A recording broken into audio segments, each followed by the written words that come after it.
Countdown.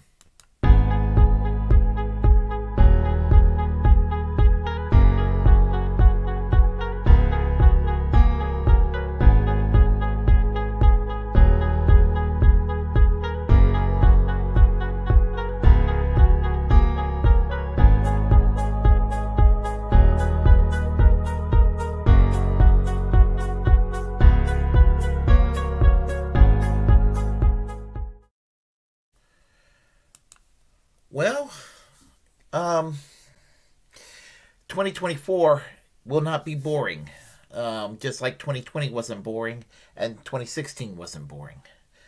That's you can just about put that you know put that in the bank and bet it away. It's a foregone conclusion. We're not going to be bored in 2024. Next year, the midterms, we're all. I mean, I'm maybe preaching to the choir on this channel here, but anybody who's either a corporate Democrat or a Trump style Republican or a generic Republican or anywhere on the right, anybody who's not on the left, the real left. The thing about it is, it's a foregone conclusion, as I keep saying, that the Democrats are going to lose the House and the Senate. It's going to be pretty damn bad. I'm saying this right now, slightly less than a year away, and anything can happen between now and next November. But expect a blowout. Expect a blowout with the Democrats, being fucked over. And Kyle Kalinske said it best on his show yesterday, how the Democrats are going to get fucked next year. And they're going to get fucked, and it's going to be kind of like the 2010 wave that took place with the Tea Party. Or I'm going to add the 1994 election when the Democrats lost the House and the Senate for the first time since the 1950s. So this is where we're standing right now with the election. And Donald Trump got elected in 2016 in an era which was anti-establishment. They kind of got away from the anti-establishment sentiment when COVID hit and Trump was too damn unstable, and Joe Biden was seen very safe to a lot of people. And, in some areas, I've said this before, that I do think personally Joe Biden is a very mild improvement to Bill Clinton, a very mild improvement to Barack Obama, meaning that he's governed slightly to their left. But I have high standards, and the bar is very low. And Joe Biden's done a lot of shit that I don't approve of. Yeah, I mean, now, the getting out of Afghanistan was an awesome thing he did. The $1,400 checks, which should have been $2,000, that was an awesome thing he did too. Problem is that there's no more stimulus checks, and if he really, really wanted to go for the gusto, he would have found a way to keep those checks going. And here's the thing. Fuck the donors, Joe Biden. Just all you had to do was send checks to the people. They'd have loved you for it. But no. You decided to keep it safe.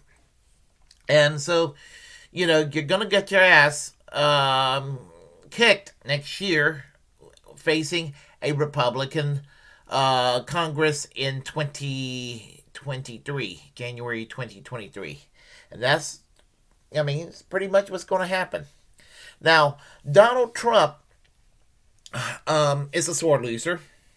He still think the presidency is rightfully his, and he lost the election last year because he was unstable.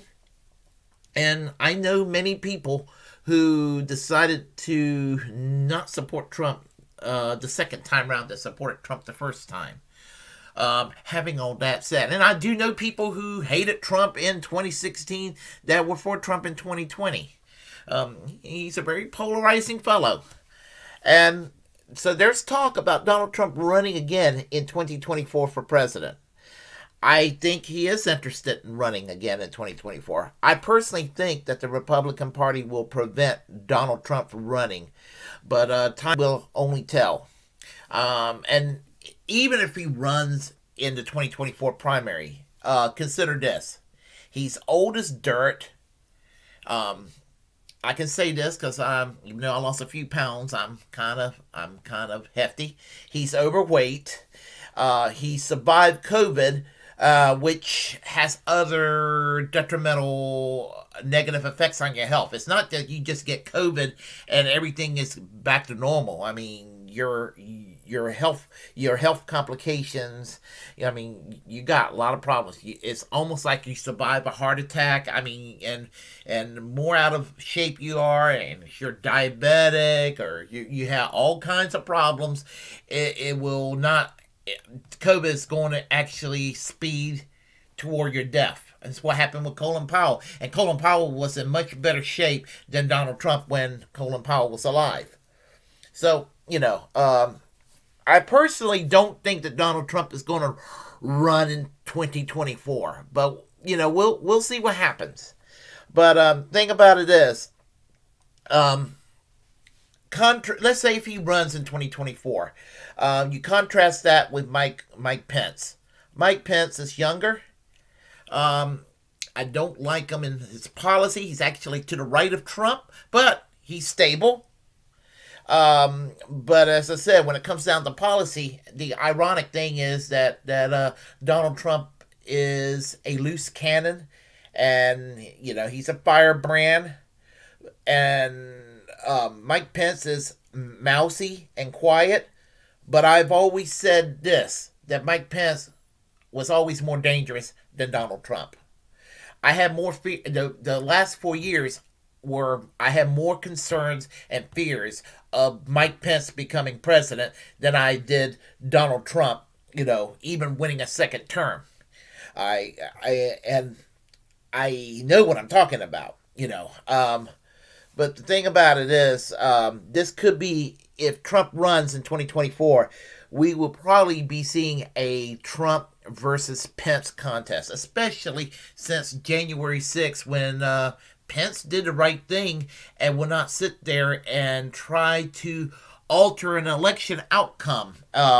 And you remember the January 6th insurrection when there were people out there wanting to, quote unquote, hang Mike Pence.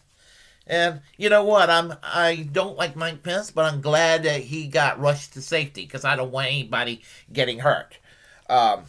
Anyway, let's go back with history for a moment. There was a time that Donald Trump was fairly liberal-leaning. I'm not going to say he was Bernie Sanders style progressive, but what I will say that Donald Trump was fairly liberal leaning at one point. I mean, he even at one time favored single payer health care. And I still think that even deep down, he knows that's the correct way to go, because when he and Rand Paul were arguing about health care, he kind of retracted his previous support for single payer, but he said, well, it works in Canada and it works in the UK, but it won't work here. So he was trying to cop out, but at least he did acknowledge that it works in Canada and it works in the UK, both for their universal health care programs. But the thing about it is, it's a little misleading when people talk about single payer, because some people think single payer is a catch-all for socialized medicine, in which single payer can mean socialized medicine, but single payer can mean national health insurance. Canada has national health insurance. Great Britain has socialized medicine. So both systems preferable to what we have here in the United States. I would take either one of them in a heartbeat. I lean more toward the British system, but I would take the Canadian system any day over what we got currently. But anyway, I digress once again. But he was fairly liberal leaning at one time. He was close with Bill Clinton. He's been a Democrat. He's been a Republican in the past, and he's been with Ross Perot's Reform Party. Yeah, he was actually very tight with people like Jesse Ventura when Jesse Ventura was also in the Reform Party. Um, anyway, the thing about it is that he's got street smarts and he's got show business instinct. So all that kind of prompted him to start grifting. And it's something that's a term that's used a whole lot. And what's really funny about the term is everybody's starting to accuse everybody of grifting lately, and I think it's a funny term. It takes me a while to learn these new phrases, and that's kind of new to me. I know I'm an old fart. Please forgive me, folks. But anyway, the thing about it is that I really do believe at the end of the day, Bill Clinton and Donald Trump were playing golf, and he gave him a hypothetical about running for president, and I think that they had an arrangement originally, and then I think that Donald Trump fucked the Clintons over, and he became president anyway. But I think that the name of the game was to disrupt the Republican primaries to make it easy for Hillary Clinton to win. I still believe that's what happened about a decade ago. The arrangements were kind of made. But anyway, the thing about it is that he campaigned on populism, political correctness, and protectionism, and that's pretty much what kind of helped Donald Trump win. He was not your usual standard bearer Republicans. I mean, as I said, he didn't sit there and obsess himself about the gay marriage and things and prayer in school and that sort of thing. But, like previous Republicans running for president in the past. And he actually talked about economic issues that were considered no-goes for most Republicans because, with the Republican Party of today, it's all about corporately managed trade, which is designed to destroy the labor unions. Which Trump is not pro-union, but I'm just saying that he had to give a veneer that he was for the working class. It was a fake populism, but it was a populism just the same. And it offended some in the Republican Party. They don't even like the pretense of it. Heard Nikki Haley the other day talking about it in her own way. So, and she's a possible contender in 2024. She's a joke. But Donald Trump is a mainline Protestant Christian, Presbyterian, not all that religious. And I'm not criticizing him, but I also think he might be possibly a closeted atheist. And, and so in that regard, he and Barack Obama's got that in common. Everybody was sitting there on the right calling him a secret Muslim. Barack Obama, he was raised Muslim early in his life. He joined the United Church of Christ later on, a mainline liberal denomination. I think he did it for the appearance, like a lot of politicians do, to look like you're a religious man, you go to church, whatever, it's good for your image, what have you, da-da-da-da-da. And I think that he was never really, really a deeply devout person. Same thing with Donald Trump. They got that in common.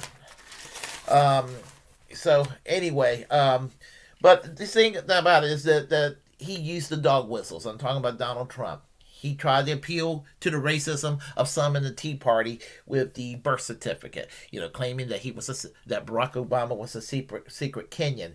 And here's the thing: birtherism, in my opinion, I always viewed it, and lately I've been viewing birtherism a decade ago as one of the gateways toward the alt-right as we know it today. That's a problem out there. So I have said this before, and I said it in the past. When the right wing were very obnoxious with Obama with regard to the Tea Party, being opposed to universal health care, being opposed to abortion, being opposed to supposedly higher taxes, that sort of thing, doesn't make you a racist. But if you think Obama was a secret-born Kenyan trying to destroy Western civilization, then such persons are fucking racist. And, I'm not trying to virtue signal or be too self righteous. I'm just calling it like I see it. But the thing about it is, we're going to talk about Mike Pence for a moment.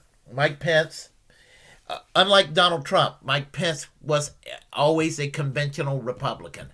And the thing about it is that he was a corporatist, always a corporatist, a foreign policy neocon, and an evangelical Christian associated with the Christian right. And that was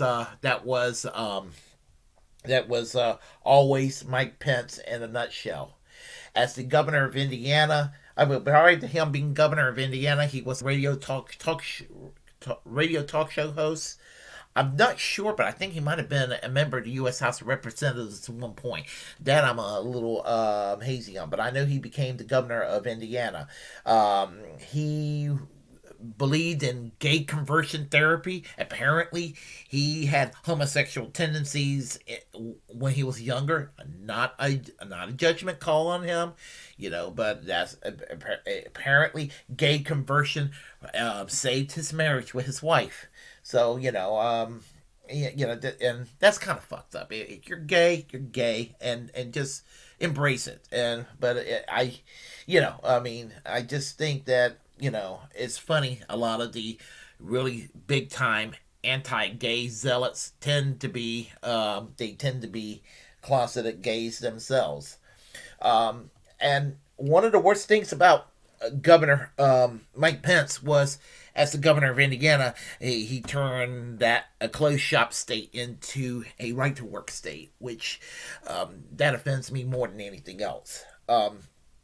Having that said, while Trump was president, and you know what? Hold on. I always do this here. Y'all don't want to just see me talking. I have to have this as a reference here.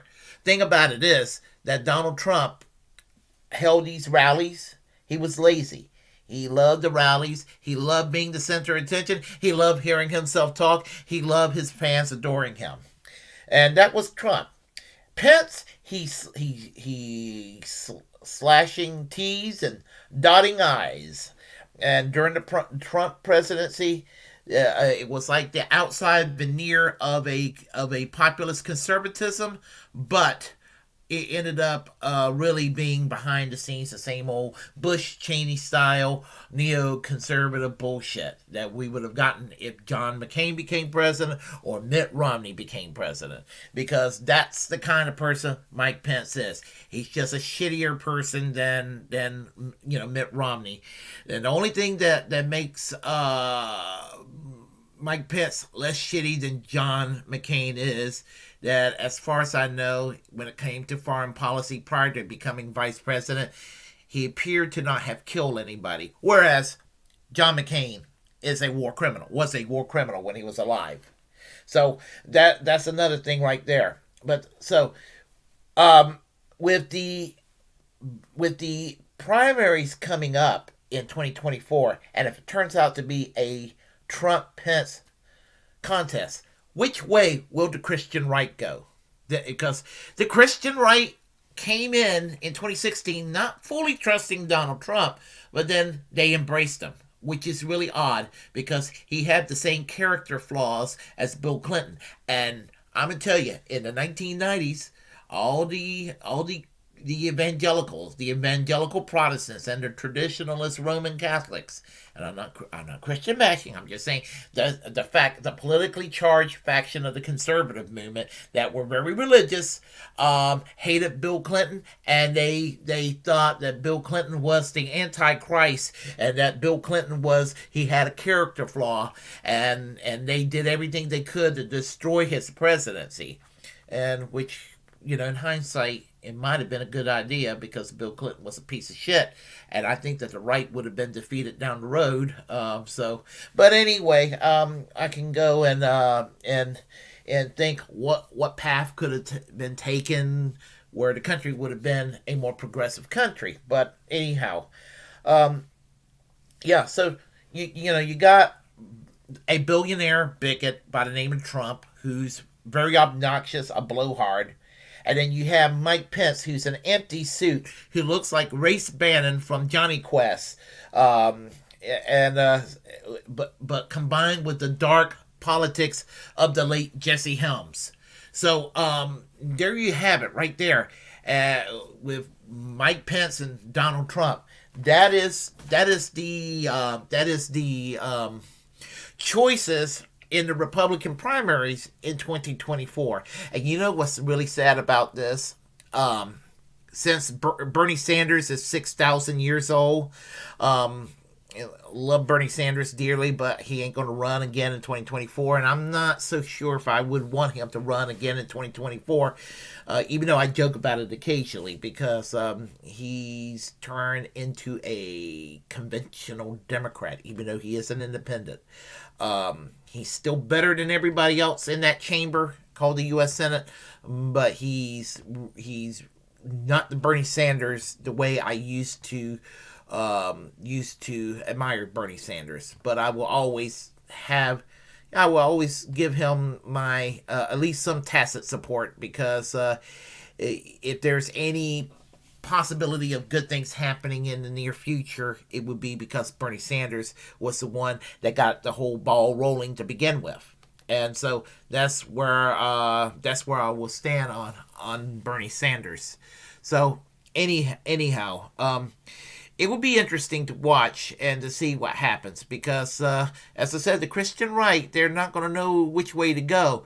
Some of them, they're populist, but then you have to understand, a lot of the Christian right are foreign policy neoconservatives, and it's not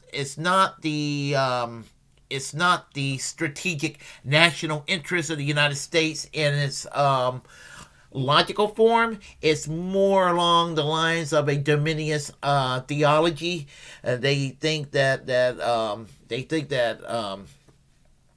Israel's going to be in the center of this shit, and they want to make sure World War III happened, and they want to make sure Israel and Iran are tossing nukes at each other, because that's when Jesus is going to come back. This is why a lot of the Christian right during the Bush-Cheney years supported the war in Iraq and supported the war in Afghanistan, and many of them are pissed that Joe Biden pulled the troops out of Afghanistan.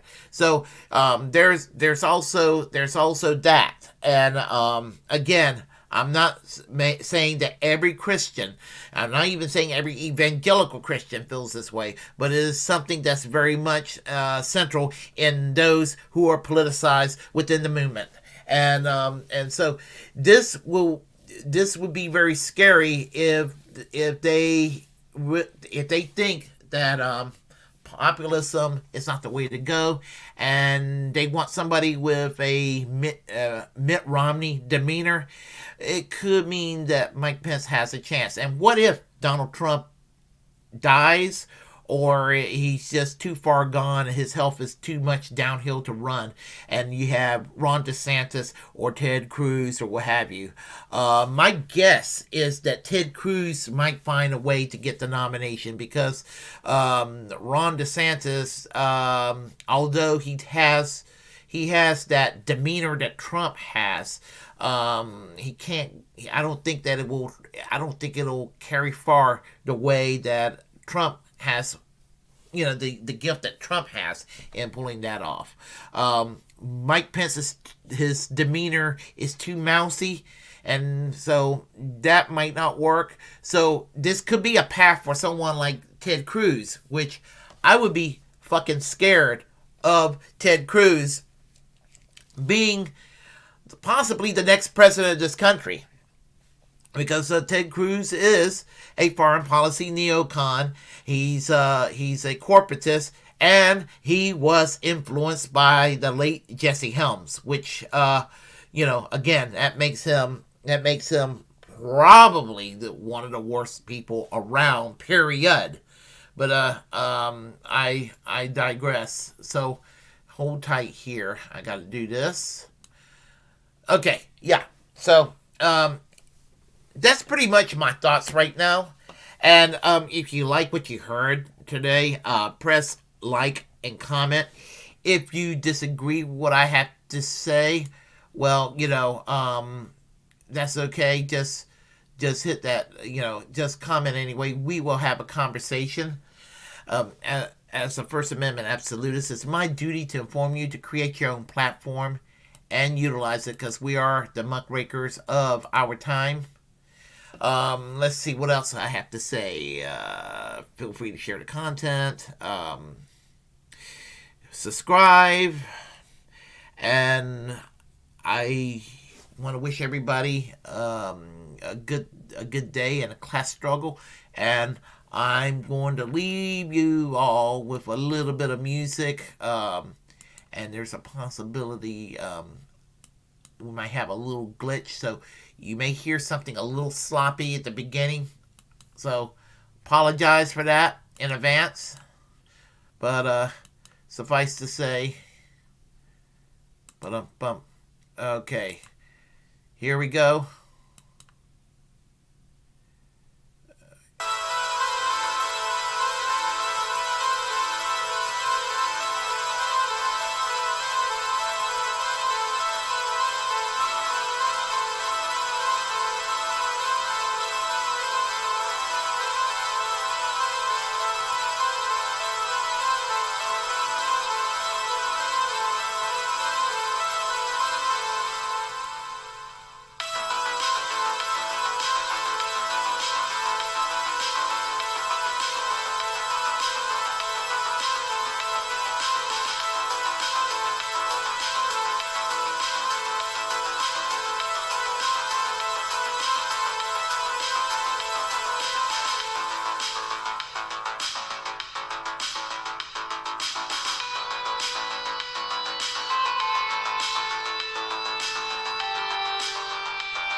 Okay, let me do a shout out to everyone here this morning. Les Bones, great seeing you again. Good morning. And let's see, Invalid Arg. I just saw your video a few minutes ago. Actually, before I did the video stream, I'm glad you're doing videos, and love your commentary on TYT and who made them the judge of what is left and what is not. You all your talking points were absolutely first rate and totally 100% agree. Let's see, who do we have here? So we have Hi There Guys TV. Let's see, Pence wouldn't get 10% of the vote. It depends. It just depends on the situation with Pence, as I was saying in the video.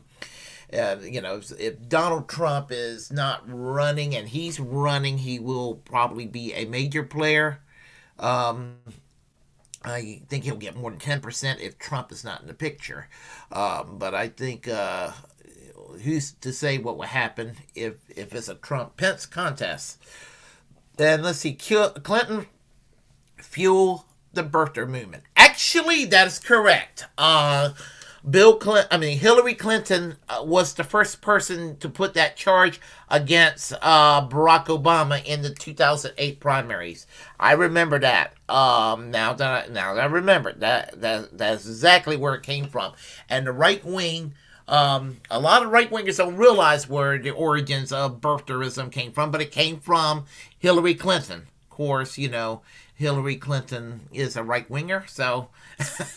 That tells you all you need to know. And the thing about it is that, the Alex Joneses and, all these obnoxious Tea Party people and Donald Trump were all convinced that Barack Obama was born in Kenya, when, unfortunately, Barack Obama is too American, meaning he's deeply corrupted and he's very much an establishment person.